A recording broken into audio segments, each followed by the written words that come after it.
Tu dis j'appuie où là? Ici?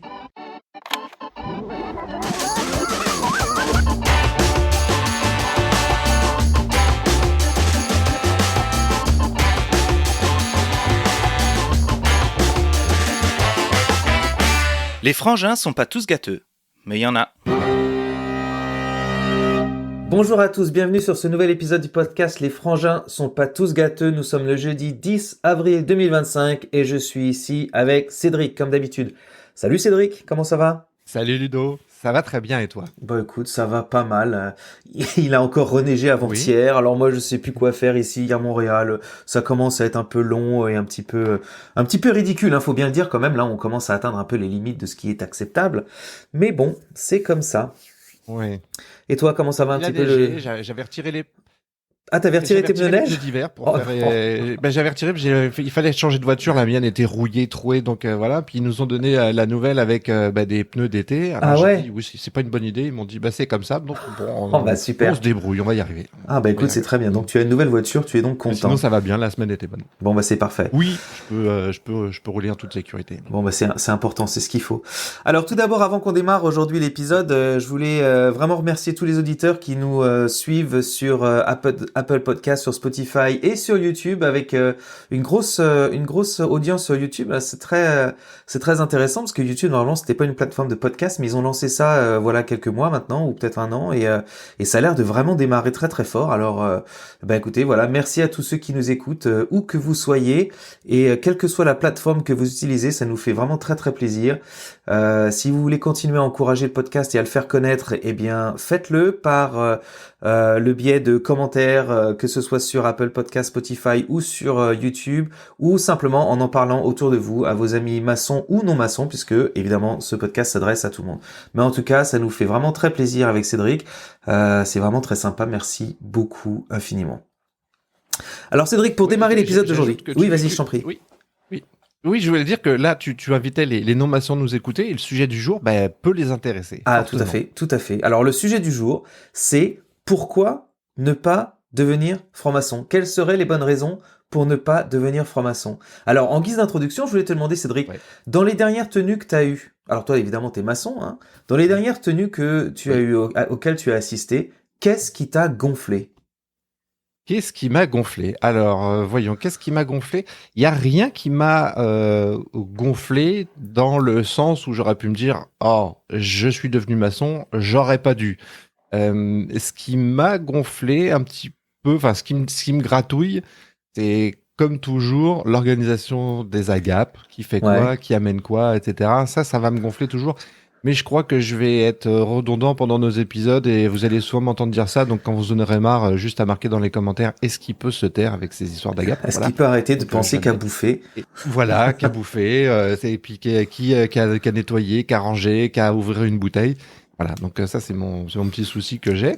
Mais sinon, non, rien ne m'a gonflé. En fait, quand il y a des choses qui me dérangent en maçonnerie, en général, c'est que je sais que parce qu'il faut que je travaille quelque chose.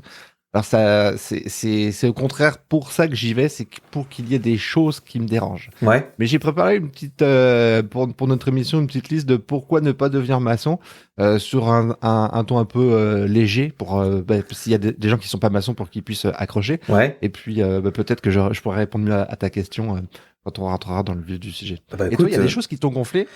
moi, est-ce qu'il y a des choses qui me gonflent? Il y a des choses qui m'ont gonflé, oui, en maçonnerie. Et puis j'y reviendrai un petit peu plus en détail parce que je pense que certaines de ces choses qui m'ont gonflé sont à la limite de devenir une raison pour laquelle je pense qu'il faut que les gens soient au courant avant de vouloir rentrer. Je sais pas si je suis très clair, mais il y a des choses qui, à mon avis, sont pas nécessairement rédhibitoires aujourd'hui, mais ce serait bien de le savoir avant qu'on rentre. Parce que je pense qu'il y a un côté idéalisation de la maçonnerie par certains avant de rentrer qui peuvent conduire à des fortes déceptions qui peuvent ensuite affecter le niveau d'engagement ou même le fait de rester en maçonnerie après. Et il y a quelques points, je pense, que j'aurais aimé connaître avant d'avoir vraiment fait la démarche d'entrer en maçonnerie parce que je suis absolument convaincu que c'est pas quelque chose de récent qui est propre aux loges que j'ai fréquentées, c'est quelque chose qui est propre à l'organisation, qui doit être quelque chose que tout le monde a connu plus ou moins, et ça on a tendance à pas en parler. Donc il y a des choses qui me gonflent, il y a des choses qui me frustrent, il y a des choses qui me déplaisent. Et on va y revenir. Mais je voudrais d'abord commencer par entendre ta liste, parce que tu me dis que tu as préparé l'épisode. Moi aussi, j'ai une petite liste, mais j'aimerais bien entendre tes points à toi. Alors, si je te dis quelles sont aujourd'hui les bonnes raisons de ne pas devenir franc-maçon, qu'est-ce que tu répondras à nos auditeurs? Ben, écoute, je dirais, il y a des gens qui, honnêtement, ne devraient pas entrer en franc-maçonnerie. Et quand je dis ça, le plus drôle, c'est que j'en fais peut-être partie. Ah, Donc, intéressant. je veux pas m'auto-évaluer ici. Oui, je veux pas m'auto-évaluer. Je veux pas dire, moi j'aurais dû, puis les autres non. Je laisse les personnes qui nous écoutent se fonder leur opinion en Mhm. m'écoutant. Mais ces gens-là, ceux qui, pour la maçonnerie n'est peut-être pas une bonne idée, j'aimerais du mieux que je peux les éclairer avec légèreté, sans morale. Pas parce qu'ils sont indignes, ni parce qu'ils sont mauvais, non, mais parce qu'ils cherchent quelque chose qui fonctionne. Ouais. Un truc clair, tu sais, cohérent, carré, où tout le monde ou serait sur la même longueur d'onde, où chacun sait ce qu'il veut, ce qu'il fait, pourquoi il est là. C'est en disant ça, ça fait penser à au chant des partisans. Bon, j'écris pas aussi bien que ça, voilà, mais voilà. Alors, il y a des gens qui cherchent une fraternité chaleureuse, Ouais. sincère, mais déjà construite. Et je crois que la franc-maçonnerie, c'est exactement l'inverse. C'est un chantier, mais tu sais, un vrai chantier, un Ouais. chantier qui commence le jour d'initiation et qui n'achève jamais. Mm. Alors, on vient pas ici pour trouver la fraternité, on vient pour la construire. On vient pas pour admirer un édifice parfait. On vient pour se salir les mains, nos gants blancs sont sales, Ça, monter je des peux le murs, tester. démonter des murs. Oui, Absolument, ça c'est vrai. la dernière fois tu disais qu'il fallait que tu les passes Ouais, les au gants blancs lavage sont d'ailleurs. vraiment Bon, sales à cause des pirouettes voilà. pyrotechniques qu'on a Ouais, besoin de faire pendant certaines cérémonies. oui. Alors petit rappel Ludo, à la prochaine tenue s'il te plaît, lave tes gants. Voilà. Il faudrait. Donc on y va, on y va pour faire des erreurs, Ouais. recommencer. Et alors si forcément, si on se comporte comme tu sais l'inspecteur des travaux finis, avec un petit calepin à noter tout ce qui ne va pas, ce qu'il faudrait améliorer, qui a dit quoi, pourquoi la lumière n'était pas exactement alignée avec la colonne J. Eh ben, non, faut pas faire de maçonnerie. Parce qu'en maçonnerie, ici, rien n'est fini et tout est à faire ensemble et Mm. souvent de travers, malheureusement. Ouais. Alors, alors ça, c'est pas ma liste, mais c'est dans l'idée dans laquelle j'y vais. Et puis, avant de te donner la parole, avant de vous partager ma liste, mes 112 raisons, là, pourquoi ne pas devenir On franc-maçon. avait dit 3. On avait dit 3, mais moi, j'étais inspiré. Je suis allé un petit peu avec un format de marketing de base, les 112 raisons de pas faire, les 3 raisons de... Voilà. Ok. Faut rappeler quand même l'avantage principal, la maçonnerie échappe aux droits de douane. Et ça, dans le contexte actuel, c'est déjà pas mal. Pour non l'instant, Qu'est-ce c'est que t'en vrai penses que c'est plutôt pas mal. Non, c'est très intéressant ce que tu viens de dire sur le fait que rien n'est parfait en maçonnerie, parce qu'effectivement, j'ai eu déjà des conversations avec des gens qui avaient quitté la maçonnerie en disant ah j'ai pas trouvé exactement ce que je voulais, c'était un peu bancal, c'était pas ci, c'était Ouais. pas ça, je pensais que ça allait être plus ci, je pensais que ça allait être plus sérieux, plus parfait comme tu dis, c'est le bon mot, plus Ouais. que tout le monde saurait absolument maîtriser leur part, leur comment on dit involvement en anglais, leur participation, on va dire à la tenue. Alors quand je dis ça pour ceux qui nous écoutent, qui sont pas nécessairement très informés sur le déroulement d'une tenue, on a une phase dite de rituel dans le déroulement des tenues. Donc le rituel, c'est un peu on va dire une théâtralité de la prise de la parole, une théâtralité de la façon dont on se déplace, etc. Donc on a des codes, on a des façons de procéder, et pour organiser ces tenues et avoir le bon déroulement de ce rituel, on a des officiers. Alors les officiers, c'est un groupe de 6 ou 7 personnes, en fonction des offices qu'on compte comme étant vraiment participatifs, qui veillent au bon déroulement de ce rituel. Mais ce qui est important de savoir, c'est que ces offices sont des offices qui sont temporaires. Ce sont des offices qui font partie de la vie d'un maçon, et en aucun cas on va avoir des gens qui vont être expérimentés depuis des années et des années à faire cet office, parce que ça tourne. Parce que chaque année, on réorganise ce qu'on appelle le collège des officiers, et puis on veut changer de rôle, parce que dans le parcours maçonnique, c'est important pour chacun justement de se frotter un petit peu à tous ces rôles.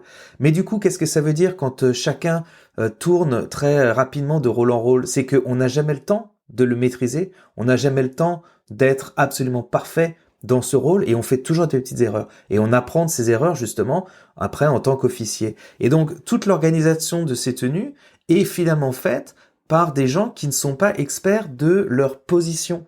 Et c'est pour ça que parfois, il y a des ratés, il y a des choses qui se passent, il y a des divergences d'opinion, il y a des petites modifications d'une loge à l'autre. Alors on visite et puis on se dit tiens, c'est pas ça qu'on fait. Mais c'est pas que c'est pas ça qu'on fait, c'est que c'est fait d'une façon légèrement différente. Et moi je le vois parce que j'ai fait beaucoup de postes dans les loges. J'ai fait grand expert pour commencer, j'ai fait maître de cérémonie, j'ai fait second surveillant, j'ai fait premier surveillant, j'ai fait véné. On est en apprentissage permanent de cette position. On n'est jamais arrivé avec une autorité qui nous dit que on sait comment faire, on maîtrise complètement ce qu'on fait et on peut garantir le déroulement parfait de n'importe quelle cérémonie d'initiation, de passage de grade ou de réception. Et c'est vrai que c'est très intéressant de dire ça parce qu'on n'est pas expert finalement, on est toujours en apprentissage et donc c'est toujours un peu bancal quoi. C'est toujours un peu bancal et de toute manière, comme nous-mêmes, quand on entre en maçonnerie, on est bancal, Ouais. c'est sûr que bon, on va apporter de la bancalité. Je sais pas si ce mot existe, mais en tout cas, je On vais va l'inventer. Et ça m'amène au premier point, en fait, ce que tu dis, pourquoi ne pas devenir maçon? Eh bien, c'est parce que on souhaite rester profane. Donc ça, c'est mon premier point. Pourquoi est-ce qu'on ne devrait pas faire de maçonnerie? Parce qu'on préfère rester profane. Parce qu'on aime bien quand les choses n'ont qu'un seul niveau de lecture, par exemple. Ouais. Et on a le droit, on peut. Alors, le mot profane, il est souvent mal perçu. Et en fait, moi aussi, je le perçois mal. Parce que je trouve qu'il est excluant. Soit on est maçon, soit on est profane. Puis le mot profane, il a un ton un peu péjoratif. Il a un ton un peu péjoratif, ouais. Oui, on peut profaner une sépulture, on peut profaner un temple, etc. Et donc, je le trouve un peu fort. Et moi, je le trouve excluant. Par exemple, j'ai déjà été à des bar mitzvah et il y a une fête pas possible. Et puis en fait, on te dit, tu entends, oui, mais toi, t'es goy. Alors donc, t'es non juif. Alors oui, d'accord, je suis non juif, mais à ce moment-là, quand j'y suis, j'ai envie de faire partie de cette communauté. Voilà. C'est comme je suis allé à des concerts, j'ai envie de monter sur scène pour aller jouer de la guitare avec les gens. Mais non, toi, t'es non musicien. Il y a un côté qui exclut. Voilà. Et ça, c'est m'arrivé dans plein de domaines. Ouais. Donc, le mot profane, je le trouve un petit peu excluant. Et je voudrais pas, quand je l'utilise, que les gens pensent que, quand je dis on veut rester profane, ça veut dire qu'on veut rester pas bien, pas normal, pas quelque chose. Non, non, pas du tout. C'est pas dans ce sens-là que j'utilise. Mais c'est vrai que nous, notre travail, c'est de devenir maçon. Et pour devenir maçon, il faut s'éloigner du monde profane. Ouais.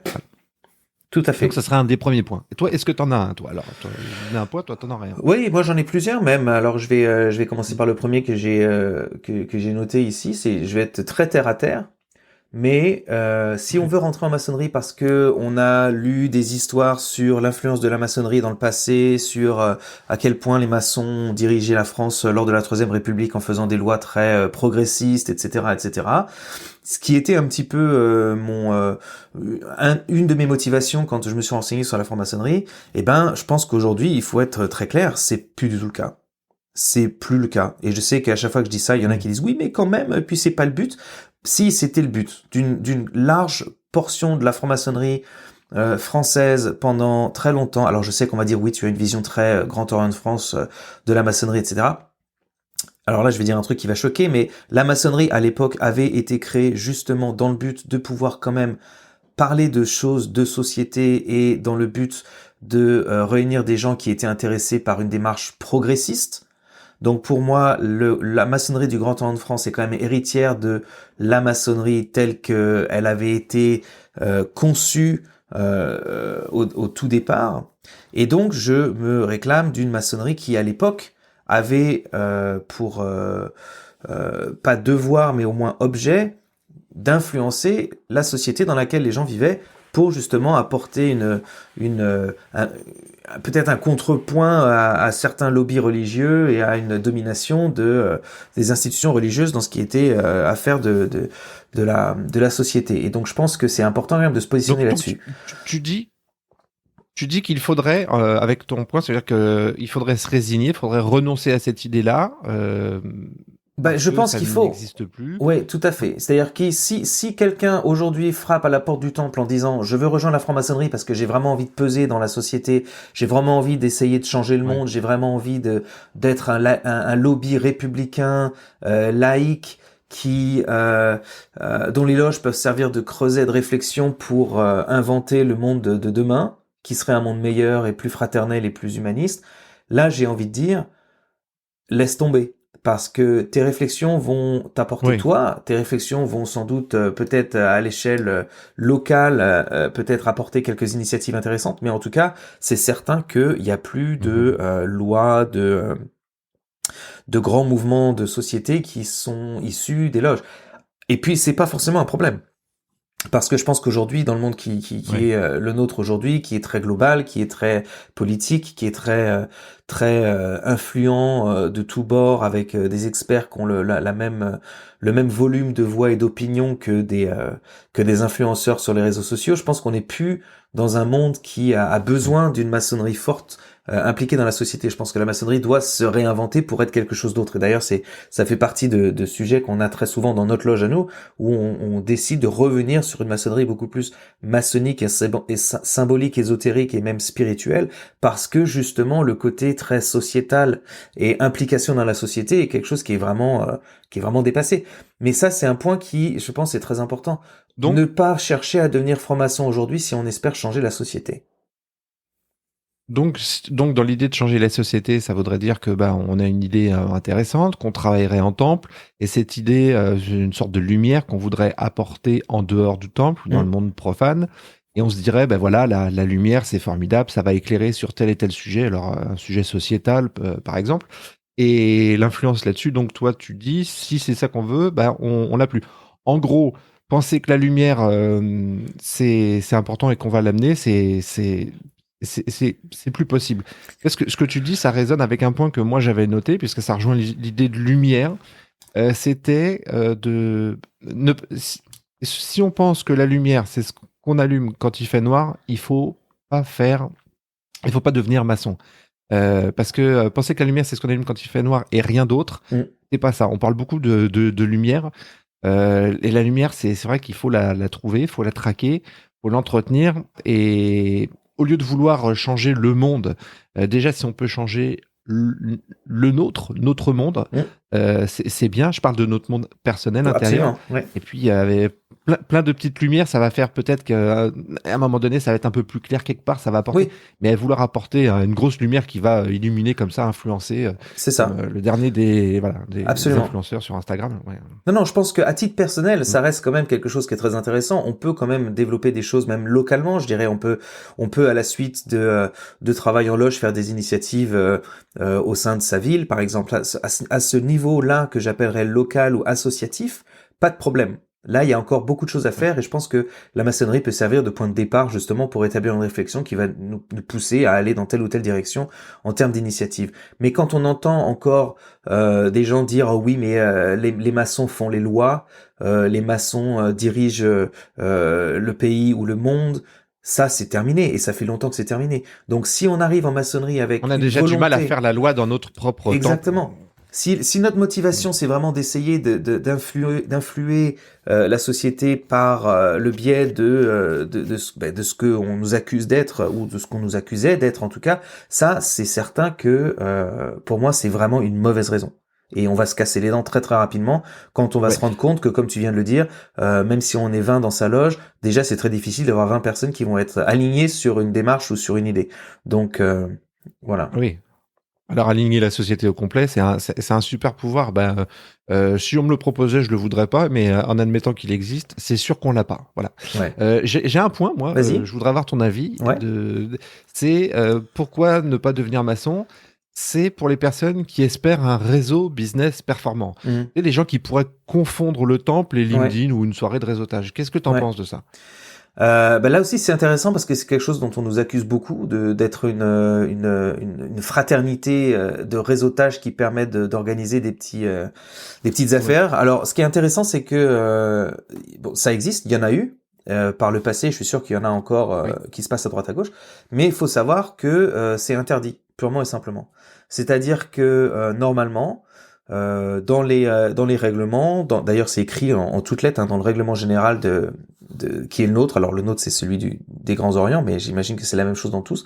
On peut, comment dire, je vais faire On peut répondre à des questions, on peut tendre la main vers quelqu'un, on peut renseigner, on peut aider dans le sens supporter, mais en aucun cas on est autorisé à faire quelque chose de positif pour quelqu'un et par là même Favoriser. favoriser. Voilà, on n'a pas le droit de favoriser quelqu'un juste par le fait par rapport au fait qu'il soit maçon. On n'a pas le droit de le faire passer en avant. On n'a pas le droit de choisir un maçon plutôt qu'un non-maçon quand on fait un entretien d'embauche, etc. C'est juste qu'on n'a pas le droit. C'est-à-dire que si on se fait prendre la main dans le sac en train de le faire, eh ben on peut se faire simplement radier. Donc ça fait partie des choses que on n'a pas le droit de faire. C'est pas l'expression de la fraternité. La fraternité, c'est pas ça, c'est pas le favoritisme, etc. Donc effectivement, si quelqu'un veut rentrer en maçonnerie juste pour étendre son réseau et essayer de faire des petites affaires, ça va pas fonctionner. Mais je l'ai jamais vraiment vu Oui, ça va parce pas que je fonctionner. pense que on l'identifie. Et quand il y a des gens qui veulent se présenter à nous dans le but de faire ça, en général, ils sont pas pris. Parce que très clairement, on leur dit c'est pas pour ça que tu Ouais. rentres, hein. Tu sais, c'est pas ça la maçonnerie, Ouais.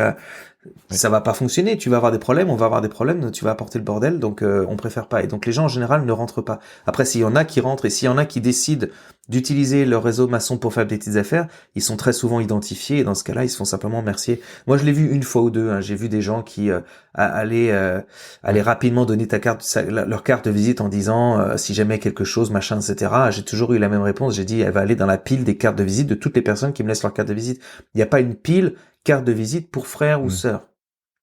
Et ça, je pense que c'est très important Alors, et parce que c'est aussi notre c'est bien de le réputation, préciser tout quoi. ça. Ouais. Bah oui, Ouais. ça fait partie de la réputation quand Et même qu'il alors, faut défendre parce qu'on euh, se fait tellement de fois attaquer là-dessus que moi, je le vois dans les commentaires sur la chaîne YouTube. Hein, très régulièrement, on a des commentaires qui disent vous êtes une secte sataniste qui ouais. travaillait juste entre vous à essayer de gouverner le monde par votre petites affaires. Et la tête fait ouais bon d'accord. Alors, je rebondis sur ce que le mot que tu viens d'utiliser, le mot secte. Ouais Je, moi, le fait, dans les critères de ne pas devenir maçon, pourquoi ne pas devenir maçon? Je dirais, si on cherche une secte. ouais Après tout, c'est on a vrai. bien le droit de chercher une secte. Ah, Il bien y a des sûr. gens qui cherchent des trucs et puis s'ils en trouvent et qu'ils sont heureux. Donc, Mm. je dirais que ceux qui cherchent une secte, parce que ici, on vous dira pas quoi penser. Ouais Et ça pourrait ça pourrait être très décevant pour certains parce que ceux qui cherchent des sectes souvent sont ceux qui veulent qu'on leur dise quoi penser. ouais Et chez nous, ça n'arrive pas. Donc ouais ça, c'est un des points que je mettrais. Pourquoi ne pas devenir maçon? Si vous cherchez une secte, venez pas, vous allez être déçu. On est ouais. super nul en secte. Même un Donc dogme on en n'y arrive pas. général, hein, même pour ne Mm. pas utiliser le mot secte, parce que je sais qu'il est très Ouais, connoté, mais juste un dogme, c'est vrai, si on veut rentrer en maçonnerie dans l'espoir de trouver un dogme, il y en aura pas. Il y en aura pas ouais. parce qu'il n'y a pas de Il y en aura dogme. pas. Il y a pas de, Donc on c'est va la créer vérité. les Ouais, gens seront déçus et ils ouais. vont se dire mais c'est une usine à créer de la déception et là-dessus ils auront raison parce qu'ils trouveront pas ça. Ouais, et c'est peut-être pas nécessairement péjoratif non plus, Ouais. parce qu'effectivement, il y en a beaucoup qui, par exemple, qui sont croyants, pas parce que nécessairement convaincus qu'il y a un mec assis sur un nuage en haut avec une grosse barbe qui décide de tout ce qui se passe dans l'univers, mais simplement parce qu'ils aiment Ouais. suivre une Mm. sorte de discours qui leur permettrait de se rassurer sur comment vivre leur vie sans avoir nécessairement besoin de trouver les réponses par eux-mêmes. Et je le dis vraiment pas de façon péjorative. Hein. Ouais. Donc si ça sonne un peu péjoratif, c'est pas mon but. Il y a des gens qui aiment être accompagnés et ne pas forcément se poser certaines questions parce qu'il y a des questions qui sont déjà difficiles et puis il y a des questions qui sont douloureuses et puis il y a des questions qui peuvent qui ont voilà que des gens ont pas envie de se poser et donc pour certains qui souhaitent suivre une sorte de code qui leur serait donné et un ensemble d'idées et de réponses qui leur seraient transmises via ce qu'on appelle un dogme. C'est vrai que la maçonnerie, c'est pas ça. Ouais. Il n'y a pas de dogme en maçonnerie. C'est d'ailleurs Et assez étonnant parce que je pensais il mais y en dans- avait un peu Mm. plus que ça parce on dit souvent que la maçonnerie, c'est la religion de la République. C'est quelque chose qu'on entend. Et donc, quand on dit religion, normalement, une des définitions de la religion, c'est justement que c'est un groupe de personnes qui partagent un dogme. Et donc, je me suis dit, si on parle de la franc-maçonnerie, c'était avant que je rentre, comme étant la religion de la République, c'est qu'il doit y avoir une forme de dogme. Alors, sans doute un dogme très libéral, laïque, etc. Mais en fait, non. Il n'y a pas de dogme. Donc je trouve ça assez intéressant, Tu vois ce justement. que tu viens de dire, la maçonnerie, ça serait la religion de la République. Je trouve que, bon, j'ai déjà entendu ça. Je Ouais. trouve que c'est affreux. Je trouve que c'est affreux de dire ça parce que la République, c'est un, ben, c'est un système politique. Mm. Alors, la chose publique, bien sûr, voilà. En France, on est très attaché à la République. Il y en a d'autres qui le sont pas du tout. Mais je veux dire, c'est très franco-français, je trouve, parce qu'ici, on est au Québec Ouais. et souvent, on dit, bah, on est dans le Grand Orient du Québec, on a du mal à attirer des personnes québécoises. Mm. Et c'est sûr que si on commence avec notre République à se promener partout en brandissant ça, je crois que ça gonfle un peu les gens. Ça me fait penser, ce que tu disais aussi, à ces personnes qui cherchent des réponses, à un phénomène qui, depuis une vingtaine, trentaine d'années, a tendance à s'accélérer Ouais. et vouloir des résultats rapides. Ouais. Parce que on travaille sur nous dans le temple, et parce que travailler sur soi, c'est long, et qu'on aimerait bien raccourci, et qu'on est habitué à voir des tutos YouTube ou Ouais. une app pour que tout aille bien, ou aller voir un professionnel qui va tout changer. Ouais. Moi, je crois que ceux qui veulent des résultats rapides, venez pas. Venez Ouais. Tout surtout à pas fait. nous rejoindre parce que, parce que déjà, vous aurez peut-être jamais de résultats. Et rapide, ça, c'est sûr que non. Ça, c'est sûr que ça sera pas C'est vrai que rapide. c'est pas rapide. Ouais, tout à fait. Il y a un côté consumériste, je dirais. Aujourd'hui, on est avide de Ouais. consommation de, euh, comment dire, d'enchaînement de produits, je dirais. Tu sais, c'est t'en prends un, tu le consommes et tu passes au Ouais. suivant, etc. Et le rythme s'accélère de plus en plus. Et moi, je le vois très très clairement avec mes enfants. Et c'est vrai que c'est pas ça. La maçonnerie, c'est l'inverse. Donc c'est vrai que si on veut venir chercher quelque chose qui va nous transformer, qui va fonctionner, qui va nous changer, qui va nous apprendre en temps record, ça fonctionnera pas. Ça, c'est certain. D'ailleurs, ça fait un point avec un des points que moi Ça j'avais. fonctionnera pas. Tu vas me dire ce que tu penses de ça. Oui. Une des bonnes raisons de ne pas rentrer en franc-maçonnerie pour moi aussi, c'est que ça demande du vrai travail. C'est-à-dire qu'on ne peut pas être passif en Ah, franc-maçonnerie. Si, alors ça rejoint un petit peu, excuse-moi, ça rejoint un petit peu le côté peut-être dogme dont on parlait, etc. Mais il y a un point que je pense intéressant, c'est que on ne peut pas être passif en franc-maçonnerie, simplement rester le cul sur sa chaise ou sur sa colonne et espérer avancer. Je pense que la maçonnerie est un des endroits qui oui. demande un vrai travail, une vraie participation active, un vrai engagement de la personne qui va se taper de devoir aller chercher par elle-même des réponses à des questions. Et si elle le fait pas, d'aller chercher par elle-même des réponses à cette question, ça risque de créer un problème. Et d'ailleurs, on en a parlé pas plus tard que mardi, lors de notre dernière tenue, il y a des gens qui ont quitté notre loge justement pour cette Mhm. raison, parce qu'ils espéraient y trouver une forme Oui. d'université, de conférence TEDx là, qui leur Oui. apporterait directement sur une assiette une réflexion et un apprentissage. Et ça n'arrive pas parce qu'il faut travailler. Il faut travailler. Déjà, il y a des planches à faire, il y a Il faut travailler. des travaux à Ouais. donner, il faut s'engager. Et puis, il faut aussi travailler sur le côté fraternité. C'est pas que le côté maçonnique qui demande des connaissances, à mon avis, qui doit être travaillé. C'est aussi tout le côté relationnel, développer une relation de confiance, d'écoute et de respect envers des gens que tu connais ni d'Ève ni d'Adam, que tu rencontres pour la première fois comme ça le jour de ton initiation et qui d'un coup tu dois appeler frères et sœurs. C'est pas quelque chose de trivial non plus. C'est pas quelque chose de nécessairement Non, naturel. c'est pas. Et je pense que Non, ça non. demande du travail. Donc moi voilà mon point ce Ça serait manque de travail. Ouais. ça demande du vrai travail et si on n'est pas prêt ou si on n'a pas le temps ou si on n'a pas la disponibilité intellectuelle ou la volonté de fournir ce vrai travail, alors il ne faut pas rentrer en franc-maçonnerie parce qu'un maçon passif ne pourra jamais progresser et se Ouais. lassera et partira. Alors, ce que tu viens de dire, ça me fait réagir sur deux points. Ouais, Le premier, tu as parlé de cul. Tu as dit le cul assis. oui, Alors, moi, j'en ai un hein, pour ne pas vouloir devenir maçon, mais qui se rapporte effectivement au cul et au dos, de manière plus générale. ouais, Si vous voulez pas de, enfin, si vous préférez être confortablement assis, ne rentrez pas en maçonnerie. C'est sûr. Parce que le grade le plus difficile à atteindre, c'est celui où le dos ne fait plus mal après une tenue. C'est vrai. J'ai toujours mal au dos, mal au cul. Alors voilà, c'était pour faire un petit peu de légèreté, mais on a des bancs sur les colonnes. Franchement, t'as l'impression que les gens ont fait exprès que tu sais, c'est comme les sièges qu'on met dans les gares pour pas que les itinérants s'arrêtent. Mais c'est vrai, il doit y avoir un truc parce On dirait que c'est fait c'est pareil. j'ai fréquenté beaucoup de Écoute, temples c'est et, terrible. et j'ai fait beaucoup de tenues dans des endroits différents et c'est vrai que c'est un peu une constante, quoi. T'es Ouais. jamais vraiment bien C'est un peu installé. une constante. Ouais, c'est C'est intéressant. ça. Ce serait. C'est en fait faut. Et pourtant on nous dit prenez place. Donc quand on te dit prenez place, eh ben c'est que tu prends ta place, donc tu Ouais, t'installes. Et ouais, normalement tu es censé être bien parce que ouais, tu vas écouter des choses, tu vas travailler, donc vaut mieux être confortable. Et ben nous on a décidé qu'on ne le serait jamais. ouais. Donc tous ceux qui ont depuis des années travaillé sur l'ergonomie, etc. Eh ben ils sont jamais passés par nos temples.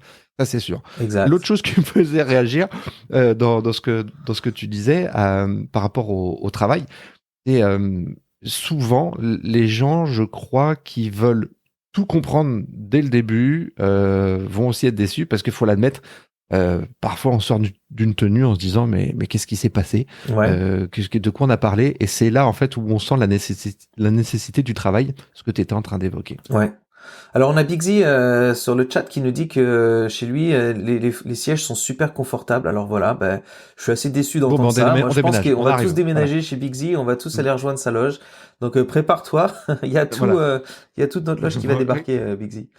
Non mais c'est vrai, c'est peut-être pour nous Qui faire nous envoie tenir ses plus fournisseurs. droit ou quoi. Ouais c'est ça, faut envoie-nous des fournisseurs. Alors tiens j'en ai un autre point à te proposer et tu Ouais. vas me dire ce que t'en penses. Une des bonnes raisons aussi de ne pas rentrer en franc-maçonnerie, c'est que on n'est pas meilleur, on fait pas partie d'une élite, on est exactement comme les autres. Et ça, moi, c'est vraiment quelque chose auquel je crois. Je pense qu'on n'a pas nécessairement la même volonté ou la même euh, démarche que tout le monde, mais je pense pas qu'on soit des êtres exceptionnels du tout.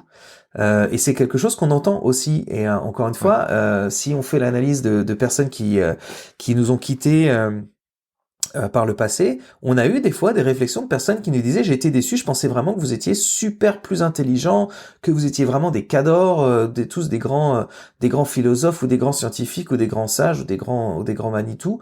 Et je pense que ça, alors, au-delà du fait que ça puisse faire sourire, je pense que c'est quelque chose d'assez profond, en fait. Je pense que si on rentre on cherche à rentrer en franc-maçonnerie en espérant rejoindre une élite, qui serait composée d'hommes et de femmes, vraiment, flottant à un niveau très supérieur de la majorité, des gens, eh ben, je pense que ça, c'est aussi une erreur. Parce que c'est pas le cas. On a Oui. peut-être la volonté Mais d'essayer d'être c'est pas le cas. meilleur, on a peut-être la volonté d'essayer d'apprendre, on a peut-être la volonté d'essayer d'écouter, mais en aucun cas, en aucun cas, j'ai eu l'impression en maçonnerie d'être entouré d'hommes et de femmes d'exception, de niveau supérieur à ce que tu peux croiser dans la société normale. Qu'est-ce que t'en penses? Eh bien, écoute, j'ai retrouvé à l'intérieur du temple la même proportion de qualités et de défauts que je peux observer à l'extérieur du temple. Ouais, Je m'explique, c'est-à-dire que si j'ai croisé 3 personnes imbues d'elles-mêmes à l'extérieur du temple, 3% de personnes imbues d'elles-mêmes à l'extérieur du temple, je vais y retrouver ce 3% dans le temple. En fait, on est, je crois, un échantillon parfait. Donc, si les gens veulent savoir qui il y a dans le temple, ben, vous regardez ce qu'il y a autour de vous et puis vous le mettez sous forme d'échantillon. Au lieu d'avoir 1000 personnes, ben, vous allez en avoir une vingtaine, ouais, une trentaine, mais qui représentent chacun dans sa catégorie. Il y aura tous les couloirs, hein. Vous aurez toutes les saveurs. Alors, ça veut pas dire que ces personnes dans le temple, celle qui se croit plus intelligente à l'extérieur, elle va arrêter dans le temple. Par contre, elle a décidé qu'il fallait au minimum qu'elle travaille, qu'elle cherche. Je dis pas que ça en fait une meilleure personne, mais ça en fait une personne qui cherche. ouais, Et c'est déjà ça. C'est déjà ça. Les personnes qui seraient dans le temple et qui apporteraient aux frères et aux sœurs des révélations, qui seraient des sortes d'accélérateurs de croissance, de connaissances, etc. ouais, Non. Et j'avoue, de toute manière, que plus j'avance en âge, moins je préfère les réponses que les questions. Ouais. C'est les questions qui m'intéressent parce que les réponses, une fois qu'on l'a, on est content. Mais ça donne envie d'avoir une autre, de chercher une autre réponse parce qu'on a une autre question. Dans ce sens, dans le temple, non, il n'y a pas d'élite. Il y a un échantillon parfait. Et il faut faire avec. Et si vous ne nous supportez pas dans le monde profane, je veux dire, si quelqu'un supporte pas ses congénères, ses collègues, sa famille, etc., Ouais. vous allez probablement retrouver les mêmes Oui, c'est dans ça. le temple. Mm. Voilà. Alors donc il y a pas un miracle. Voilà, quand on passe le temple, il y a pas un miracle qui se produit pour ça. Je crois Ouais. pas. Qu'est-ce que t'en penses, là? Ouais, c'est exactement ce que je pense, ouais. Je rebondis sur ce que tu viens de dire. T'as dit un truc qui me fait sourire, je trouve ça intéressant. Tu dis, je préfère les questions aux réponses, je préfère que les gens m'apportent des questions qui me donnent des réponses. Ouais. Ça, pour moi, ça fait le lien justement avec le côté Ouais. passif et le côté actif, parce que quand quelqu'un t'apporte une réponse, t'es passif. T'es assis, tu poses ta question, tu cherches pas, Oui. t'attends, quelqu'un t'amène une réponse. T'as été passif, tu ressors de là, t'as eu un petit shoot de connaissances et puis tu repars, t'es un petit peu plus intelligent parce que t'as eu une réponse. Tandis que quand quelqu'un t'apporte une question, c'est Ouais. actif parce que du coup ça te met toi en position de recherche de réponse et c'est toi qui vas aller chercher ta réponse. Ah, c'est un trésor. Et je pense que c'est vraiment la Ouais. clé de notre démarche et dans cette phrase que t'as dite, tu résumes vraiment ce que je pense en termes de il faut être actif et non pas passif. Donc voilà. J'ai encore un point et puis après tu pourras en donner un mais parce que je viens de le Oui. voir et ça m'intéresse aussi d'avoir ton opinion là-dessus. Oui. Je pense aussi que on imagine très souvent que la franc-maçonnerie est remplie de personnes, qu'il y a vraiment beaucoup de monde, que c'est un réseau qui est très vaste, qui est très soudé, qui vaut vraiment la peine de rentrer parce que ça va vraiment nous changer notre vie. Et alors je sais que il y en a des loges qui sont très fournies, etc.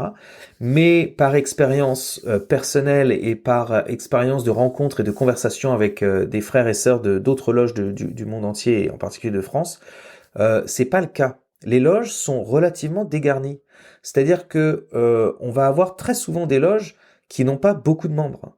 Et donc, je pense qu'il est important aussi de dire à tous ceux qui se poseraient la question, si jamais vous espérez rentrer en franc-maçonnerie pour rejoindre un groupe de 150 personnes qui vont pouvoir devenir vos frères et sœurs et ces 150 personnes qui seraient autour de vous, qui vivraient dans votre ville ou aux alentours, etc. Si vous arrivez à en avoir 20 ou 25, c'est bien. Ouais. C'est bien. Ouais. Parce que Ouais. nous, la majorité des tenues qu'on fait, c'est pas un secret, on est entre 15 et 20 personnes lors de la tenue. On n'est pas 60. Ouais. Et on est très... J'ai vu énormément de loges dans ce cas. On n'est pas une organisation qui est si remplie qu'on pourrait l'imaginer quand on est à l'extérieur. On est finalement assez clairsemé comme fraternité. Qu'est-ce que t'en penses? Tu crois pas qu'il y a des gens qui Ouais. pourraient être déçus Ben, du nombre de personnes qu'on est? écoute, c'était un sujet qu'on avait abordé en loge et j'avais posé à l'époque, je crois, le contexte comme ça. Je disais, la personne, au moment de lever le bandeau, une fois qu'elle a eu son initiation, une fois qu'elle a eu ses enquêtes, une fois qu'elle a tapé à la porte, et si elle s'attend au moment de lever son bandeau, de voir, comme tu dis, beaucoup de gens chaleureusement l'accueillir, il faut qu'elle s'attende à avoir plus de trous sur les colonnes que de personnes, souvent, malheureusement. Alors, faut pas être allergique aux trous. Faut avoir la volonté de remplir ce trou, puis de trouver du monde pour remplir les trous autour. Et je crois que ça fait partie du travail de fraternité, plus vulgairement de recrutement, puisque effectivement, oui, j'aime pas trop ce terme recrutement, mais en tout cas d'apporter du monde, d'intéresser du monde à ça. Et pour te dire aussi le dernier point que je voulais échanger avec toi, puis avoir ton avis, ça reprend un petit peu ça, c'est-à-dire que je crois que rentrer dans le temple, rentrer en maçonnerie, il faut pas le faire, faut pas devenir maçon si on a peur de changer. Parce que, pour reprendre un terme que tu as utilisé, le mot rencontre, le plus grand risque en loge, c'est de se rencontrer soi-même. Et il y a des gens qui s'appliquent toute leur vie à que ça n'arrive jamais. Donc, oui, ça se peut que dans le temple, la personne que vous allez rencontrer, c'est vous-même, c'est soi-même. Si c'est quelque chose qui vous ennuie, si votre compagnie vous énerve, si la solitude vous supportez pas, ben, vous allez vous retrouver avec vous-même à un moment donné. Ouais, Et ne faites pas de maçonnerie si vous voulez pas que ça se passe. Ça arrive. Voilà. ouais. Qu'est-ce que t'en penses, toi? Non, c'est intéressant, tout à fait. C'est vrai que alors cette transformation, je pense elle est plus ou moins forte et elle est plus ou moins rapide chez certains. Je pense que pour certains, c'est beaucoup plus laborieux. Moi, je me considère comme étant quelqu'un de très laborieux à faire changer parce que je pense que j'ai des des préjugés qui sont solides. Je pense que j'ai des traumas qui sont profonds. Je pense que j'ai un côté un peu rebelle, très confiant en soi, un peu arrogant, qui m'empêche d'avancer aussi rapidement que pourrait le faire quelqu'un qui arrive avec une sagesse déjà très développée et prêt à évoluer, à se mettre en danger, je dirais, parce qu'évidemment, finalement, quand t'es arrogant et que tu veux pas changer, que t'es sur tes certitudes, que tu restes campé Mhm. sur tes positions, c'est souvent par manque de confiance, c'est un peu par peur, c'est un peu par Ça fait une belle pierre peur. à tailler, tout ça. Hein. Ouais, bien sûr, mais c'est intéressant du coup. Ouais, ouais. Je pense que Ah quelqu'un qui est oui, déjà ah parfait, oui. un grand sage, il tirerait pas forcément grand-chose de rentrer en maçonnerie, parce que je pense que c'est pour moi la maçonnerie c'est vraiment si tu te retrouves dans une salle pleine de miroirs quoi. C'est ça que je trouve intéressant. Oui. Et je trouve ça intéressant dans le sens où si je rencontre quelqu'un dans la rue que je connais pas, qui me regarde et puis qui fait oh dis donc ce truc là que tu fais c'est vraiment pas terrible, moi j'aurais pas fait ça. Tu devrais plutôt faire comme si. Ma première réponse serait sans doute de dire excuse-moi, t'es qui toi, pour qui tu te prends pour pouvoir penser que tu peux me dire quoi faire. Tu vois, ce serait sans doute une réaction Mhm. de cet Oui, ordre-là. Tandis que si oui. quelqu'un, si un frère ou une sœur, que ce soit en loge ou sur les parvis ou en dehors, parce qu'on a cette relation de maçon, parce qu'on a travaillé ensemble, parce qu'on s'est mis à nu déjà ensemble, parce qu'on s'est d'un point de vue symbolique, hein, on s'entend, hein, mettre à nu, hein, Oui. on se livre, Oui. etc. On développe une forme de, euh, de relation comme ça, de transparence. Alors si un frère ou une sœur me dit Ludo, tu déconnes là, là ce que tu fais c'est pas bon, il faudrait que tu fasses plutôt ci ou plutôt ça, j'aurais une réponse Tu différente. reconnais Tu le, vois, je tu, reconnais tu reconnais l'utilité du miroir quand il est porté par ces personnes-là. l'utilité. Tu vois ce que je veux dire? Je Ouais. pense que le miroir est... Tu reconnais, tu tolères, t'acceptes à ce Voilà, je moment-là. tolère, j'accepte et surtout j'écoute parce que je Mhm. me dis, c'est un peu notre point de Ouais. départ de cette relation. Je me permettrai de faire la même chose parce que je suis là pour renvoyer, Ouais. pour refléter et cette personne ne fait que son devoir en faisant la même chose avec moi. Mais c'est difficile, c'est difficile. Donc effectivement, quelqu'un qui est Oui. vraiment sur tu sais, je rencontre des gens qui vont dire, moi je suis comme ça fait longtemps que je suis comme ça, c'est pas maintenant que je vais changer, c'est moi. Tu sais, on entend souvent, c'est mon caractère, tu l'acceptes ou tu l'acceptes pas, mais je vais pas changer pour Ou toi. tu t'en vas, ouais. Ouais, Ouais. ce genre de personnes, ça fonctionnerait pas en franc-maçonnerie, c'est certain, parce que, comme tu viens de le dire, il faut accepter de changer. Et donc, si tu pars du principe que ça veut pas nécessairement dire d'ailleurs que tu penses que t'es parfait, mais ça veut simplement dire que tu penses que tu es qui tu es et que c'est ce qui te définit et que changer, évoluer te ferait perdre de qui tu es, si tu es dans ce mode de pensée, alors effectivement, la franc-maçonnerie est pas pour toi parce qu'à un moment donné, tu vas te retrouver face à toi-même à te dire peut-être que finalement ce que je fais, c'est pas ce que je devrais faire et peut-être que je devrais changer. Mais si tu penses que changer, ça veut dire que tu te perds toi-même et que tu t'oublies et que tu n'es plus qui tu es, alors effectivement là c'est un vrai problème. Et je pense qu'un maçon doit accepter l'évolution. Après, comme je disais, cette évolution va être plus ou moins rapide en fonction de qui tu es, mais elle devra s'opérer d'une certaine façon, sinon bah, c'est un peu inutile et ça sert à rien de rester, quoi. Et ça répond à la question qu'on se posait au début du podcast. Pourquoi ne pas devenir maçon? Pourquoi ne pas rentrer en maçonnerie si on n'a pas envie de changer à un moment donné? Ouais. Parce que qu'on ait envie ou pas, le changement va s'opérer d'une manière ou d'une autre.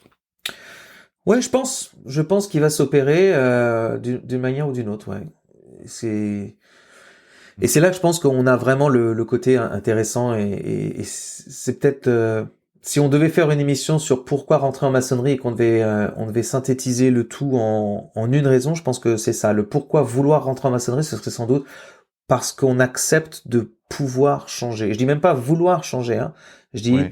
parce qu'on Oui, oui. accepte de Ouais. pouvoir changer. Si on se dit qu'on peut évoluer, c'est-à-dire qu'on n'est pas la meilleure version de soi-même aujourd'hui et qu'il y a peut-être quelque chose qu'on pourrait améliorer sur lequel travailler, alors, alors c'est pas mal. Alors c'est pas mal. Ouais. C'est déjà pas mal. Écoute, je trouve que c'est une très belle conclusion pour notre Ouais. liste de pourquoi ne pas rentrer en maçonnerie. Et puis on parce n'en que, a pas bon, fait 112 finalement, on s'est limité à quoi? 8 on n'en a pas peut-être? fait 112. On en a fait 8 ou 9, ce qui fait qu'il nous en reste quand même Et voilà. 104 pour le prochain On épisode. Et pourra faire une voilà. partie Non, mais, numéro 2. Non, c'est ça. Non, mais c'est ouais. bien, c'est intéressant de se reposer ces questions. Même je pense que quand on est maçon depuis presque 15 ans comme moi, c'est intéressant de se poser la question pourquoi est-ce que je ne devrais pas entrer? Parce que ça me conforte sur les points à travailler. Je pense que c'est intéressant. C'est intéressant. Ouais, ça fait un Donc voilà. contraste. Je te remercie Ça fait d'avoir un beau proposé ce contraste. sujet, Cédric. C'était très intéressant à préparer et à discuter avec toi. Merci de l'avoir aussi travaillé, puis d'avoir construit cette discussion dans le podcast autour de ce sujet avec moi, parce que ces questions pouvaient vivre si on se les posait l'un et l'autre, et si elles font sens pour ceux qui nous écoutent et qu'elles résonnent, parce que me les poser tout seul dans mon coin, ben, ça serait pas trop intéressant. Ouais, c'est moins drôle, t'as Mais raison. là, ça a donné du sens, du relief. Impeccable. Merci à toi. Bon bah écoutez, mes chers amis auditeurs et auditrices, nous voici arrivés à la fin de cet épisode. Encore une fois, je remercie très sincèrement Cédric de faire partie de cette aventure avec moi. C'est très agréable d'être à deux sur un podcast et puis j'espère que vous appréciez un petit peu les sujets qu'on essaie d'aborder avec vous. Merci beaucoup pour votre écoute, merci d'être là et puis on se retrouve la semaine prochaine pour un nouvel épisode. En attendant, laissez des étoiles, laissez des commentaires, venez sur le Discord, je mettrai les liens dans les commentaires de l'épisode et puis parlez-en autour de vous, mais pas trop, parce que vous savez, c'est quand même secret, hein, faut pas en parler trop, hein, on est quand même, hein, faut faire gaffe, hein. Mais non, c'est sympa. Je vous remercie vraiment chaleureusement. Merci beaucoup, Cédric. Et puis je vous dis à la semaine Merci à toi, Ludo. prochaine. Merci à vous. À bientôt. Ciao, ciao. À la semaine prochaine. Bye bye.